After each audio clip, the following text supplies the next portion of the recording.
For my daughter's 8th birthday, my parents sent her a pink dress. At first, she seemed excited, her eyes lighting up as she tore open the package. But then her expression changed and she froze. "What's this, Mommy?" she asked, her voice tinged with confusion. I leaned in closer to see what had caught her attention, and it felt like my world started to crumble. My hands began to tremble, but I didn't cry. I just reacted, a reflexive response to something that felt so deeply wrong. The dress had arrived in a box on a Thursday, a regular brown package with one corner slightly dented. Maya's name was written on it in my mother's handwriting, that familiar, careful slant she always used for parcels, and those subtly passive-aggressive Christmas cards. At first, I didn't think much of it, assuming it was just a belated birthday gift. I brought the box inside and placed it on the table amidst the usual morning chaos of half-eaten cereal bowls and a half-colored unicorn drawing. Maya's eyes sparkled at the sight of the package. She loves getting mail. You could send her a rock wrapped in tissue, and she'd treasure it like it was the most precious thing in the world. That morning, she wore mismatched socks and still had the toothpaste on her chin. I told her to go ahead and open it, and she did. Inside, wrapped in a single crisp white sheet of tissue paper, was the dress. Pink, soft, with tiny embroidered stars near the hem. It was the kind of dress you'd wear to a storybook-themed brunch or a third-grade piano recital. Not my style, but Maya seemed enchanted by it. My husband glanced over from his laptop and remarked, "Fancy, she'll outgrow it in a few weeks." "Probably," I replied, trying to sound casual. Maya gave the hem a twirl and spun around gently. I almost found it sweet until she stopped, abruptly, with no drama. She just froze, staring at the dress as if it had whispered something to her, her eyebrows knitted together. "Mommy," she said, "what is this?" I got up and walked over. She turned the dress so I could see the front.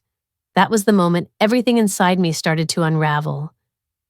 There it was, embroidered in tiny white thread, the name Little Emily just above the chest. My hands shook before I even fully processed what I was seeing. "What's wrong?" Maya asked, her voice small and uncertain.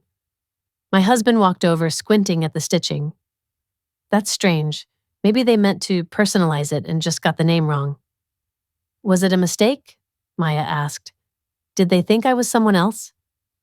She looked up at me, searching for answers. "Who's Emily?" I didn't respond, not out loud at least. In my mind, I said it.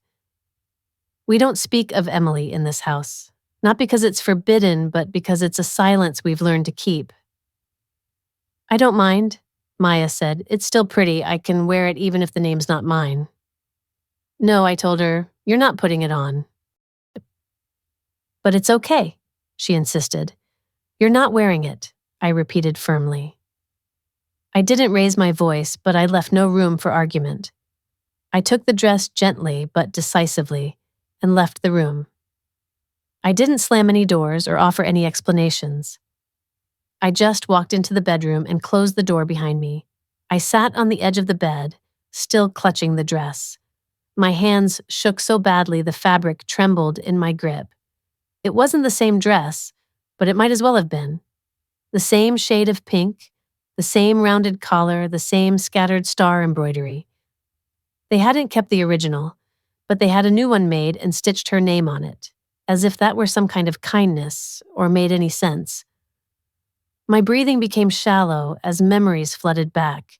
You know, there's this feeling like your lungs are just too small to hold all the air you need.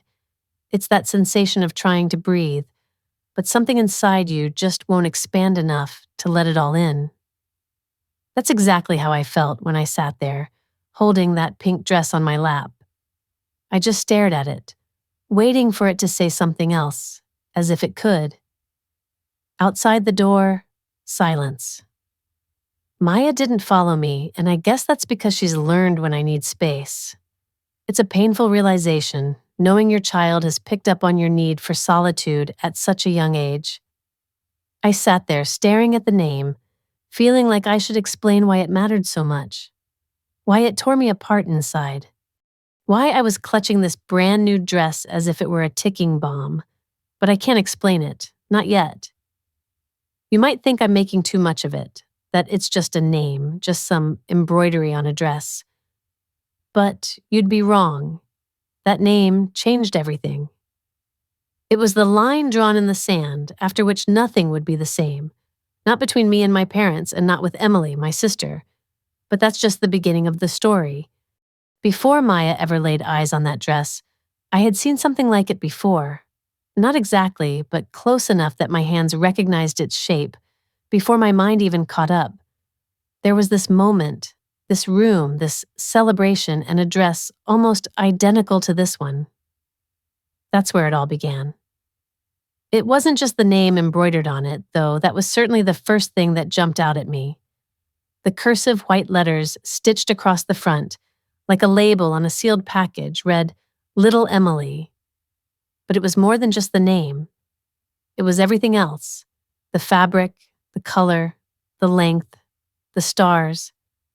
I hadn't seen that dress in over 20 years, yet somehow my body recalled it before my brain did. It was like the air shifted around me, carrying echoes of something long past. My parents hadn't just grabbed this dress off a store rack. They didn't just stumble upon it by chance.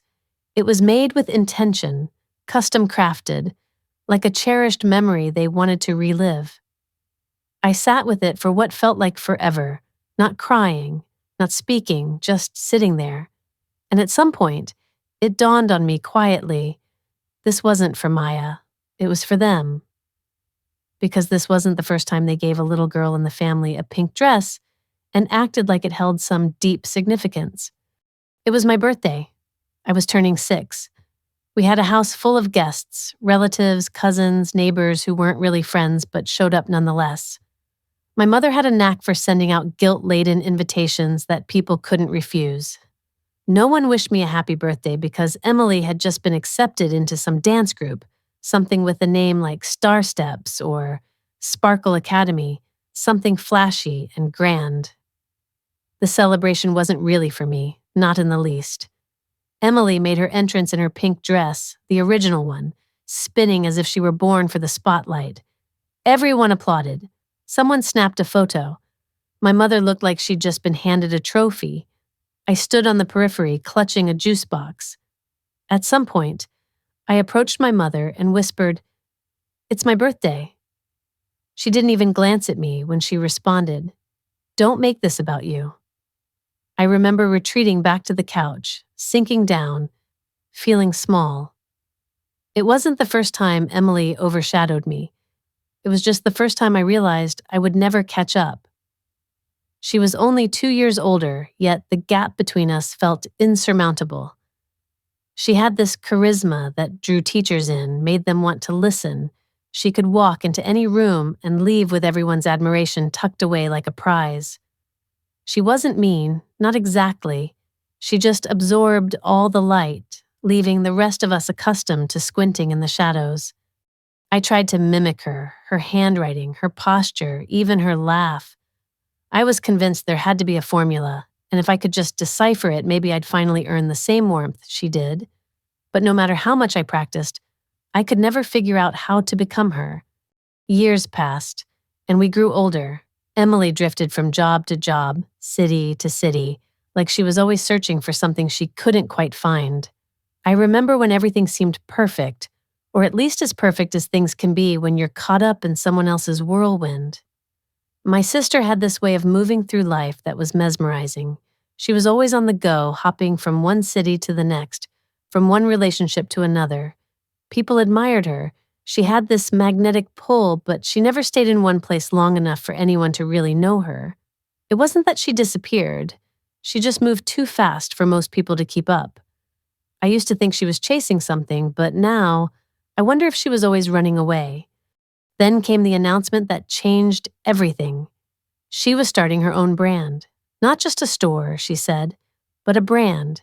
It was all about being trendy, sustainable, making a big impact with a low waistline, whatever that meant. She spoke with such confidence, like she had everything figured out. She showed us a sleek website, some mock-ups of handmade clothing, and these amazing photos that looked straight out of a magazine. She said she had partnerships ready to go and buyers lined up.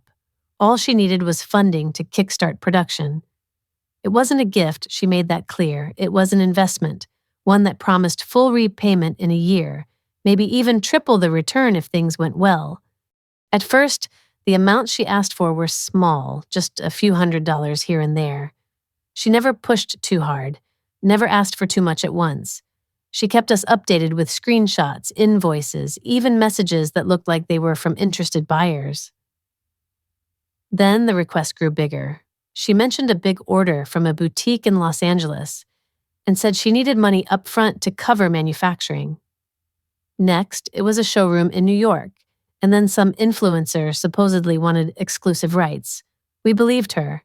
My parents gave what they could, and I gave more than I should have because she wasn't just my sister, she was the star in our family. And when she shone, we all felt a little bit of her light. But then things changed. She stopped answering our calls. At first, there were delays, then ignored calls and vague messages saying she was overwhelmed. She just needed a little more time, she said. And then nothing. Silence.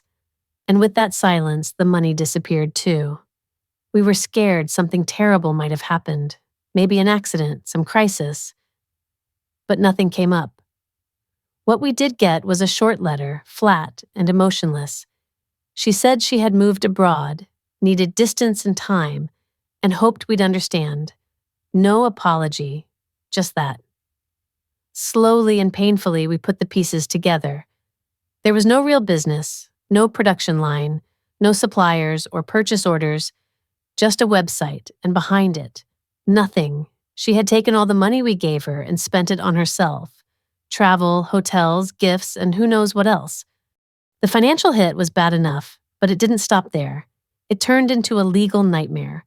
Calls started coming in about accounts I never opened, credit lines I never used. She had taken out loans in my name, opened credit cards, small balances at first, then more, always just staying ahead. The police called it a civil dispute. The bank said it was my word against hers. The debt just sat there, growing, pulling me down. My parents were devastated. They kept saying it over and over. We're broken. As if repeating it might make me forget what she'd done, but they were the ones who gave her the matches, and I helped strike them. I took on extra shifts, helped with their mortgage, covered their late bills, one after another until my hands shook every time the month ended. I thought we were in this together. I believed we had all learned the same hard lesson until the comments started. People would say Maya, my daughter, looks just like Emily did at that age, that she has her spark. Maybe she'll make something of it. At first, I thought it was just nostalgia, people remembering the good times. But then the gifts started coming, the books, the clothes, gentle nudges towards the same path. When I think back to that day, it all comes down to the dress and everything that unfolded after. I didn't react the way I imagined I might. Not a single yell, not a sharp intake of breath. It was more like a profound stillness that settled deep within my spine. I stayed seated on the edge of the bed, the dress lying beside me like a silent, ghostly presence.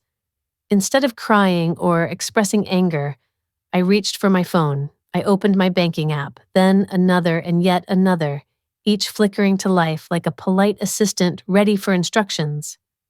I methodically began to cancel things. The grocery card reloads, gone. The automatic monthly transfers, canceled. Even the half payment I'd been making toward their mortgage, stopped.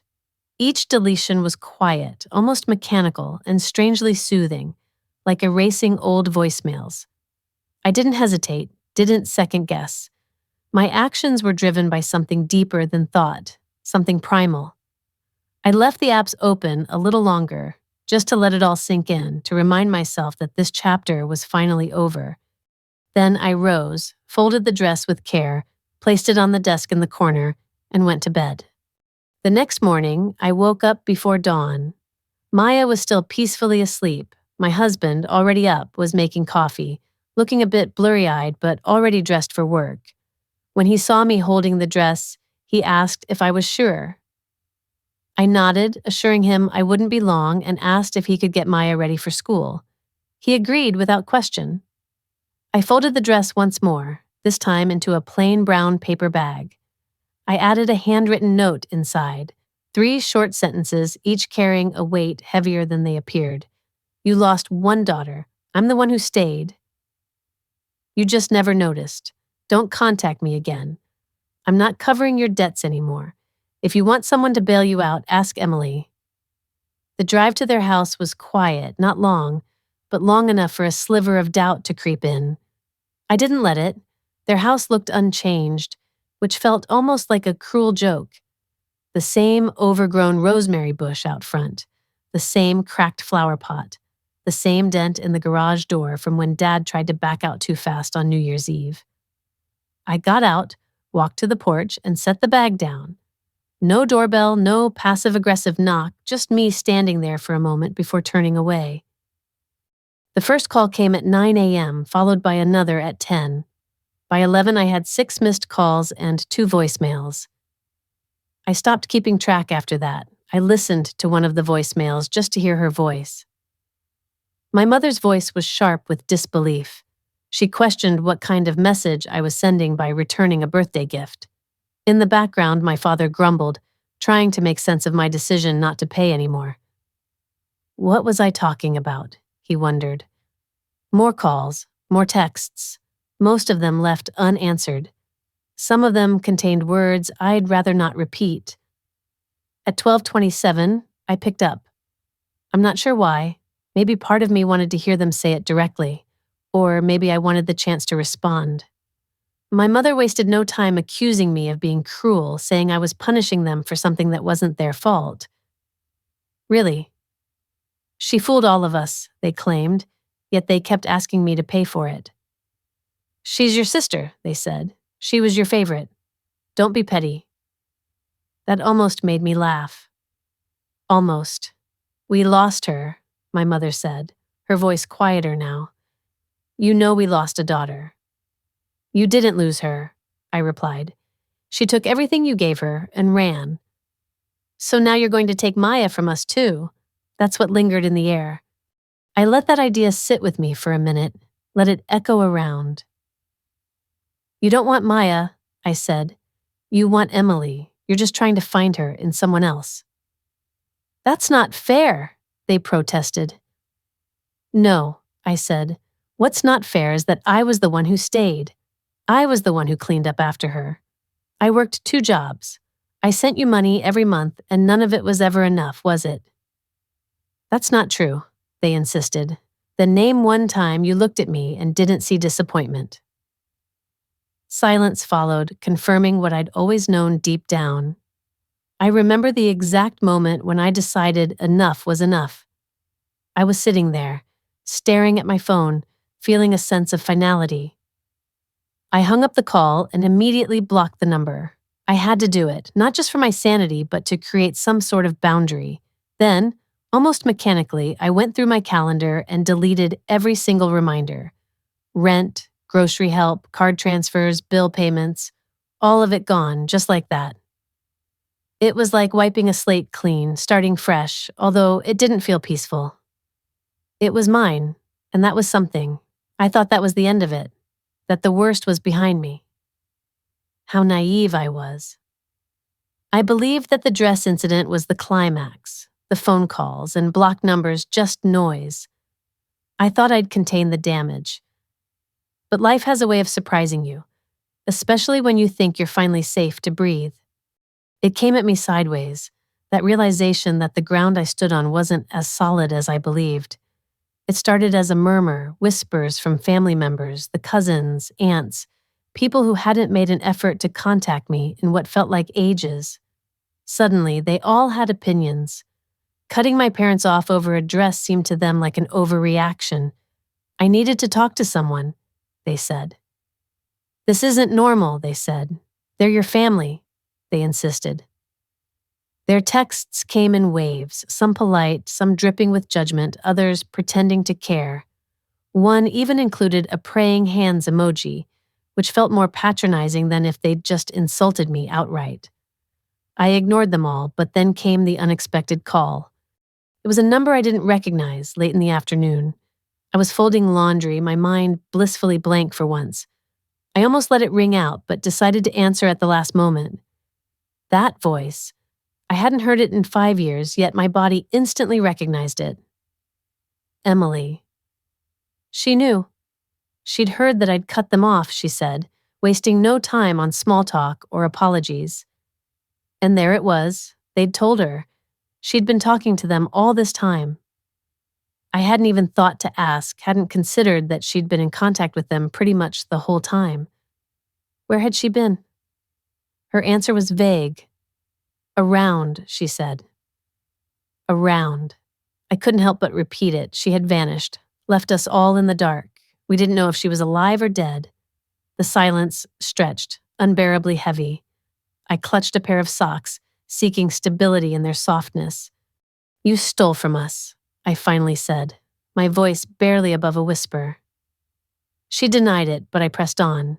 It was supposed to be an investment, with promises of returns. Everything was fake, clients, invoices, all of it, and she took everything we gave her. I didn't mean to, she started, but I cut her off. She'd destroyed my credit, opened accounts in my name. I had to work 2 jobs just to dig myself out of the hole she left me in. Buying a house? That dream was on hold, thanks to her. I laid it all out, my voice low and flat. She wrecked us and then disappeared. Her sharp intake of breath was the only response. I didn't know what else to do, she said. Try starting with an apology, I suggested, but she deflected, as always. They need you? She said suddenly. They're getting older, things aren't easy. If it was so dire, why wasn't she helping them? Another pause, another excuse. It's complicated, she said. She couldn't help right now, things were tight. I was the stable one, after all. Was I? I had a job, a home, a family. I was good at this, she claimed. I sat there, staring at the floor, my hands still in my lap. Her breathing was soft, controlled, practiced. They appreciate what you've done, she said. I just thought you should know they're struggling. I already knew, I replied. So why cut them off? She wanted to know. Because I'm tired, I said simply. Everyone gets tired, she countered, sounding almost human for a split second. But that doesn't mean you give up. No, but it means I finally start choosing myself, I told her. Something she'd always excelled at. She had no answer for that. If I wanted to throw everything away because I was angry, that was on me, she concluded.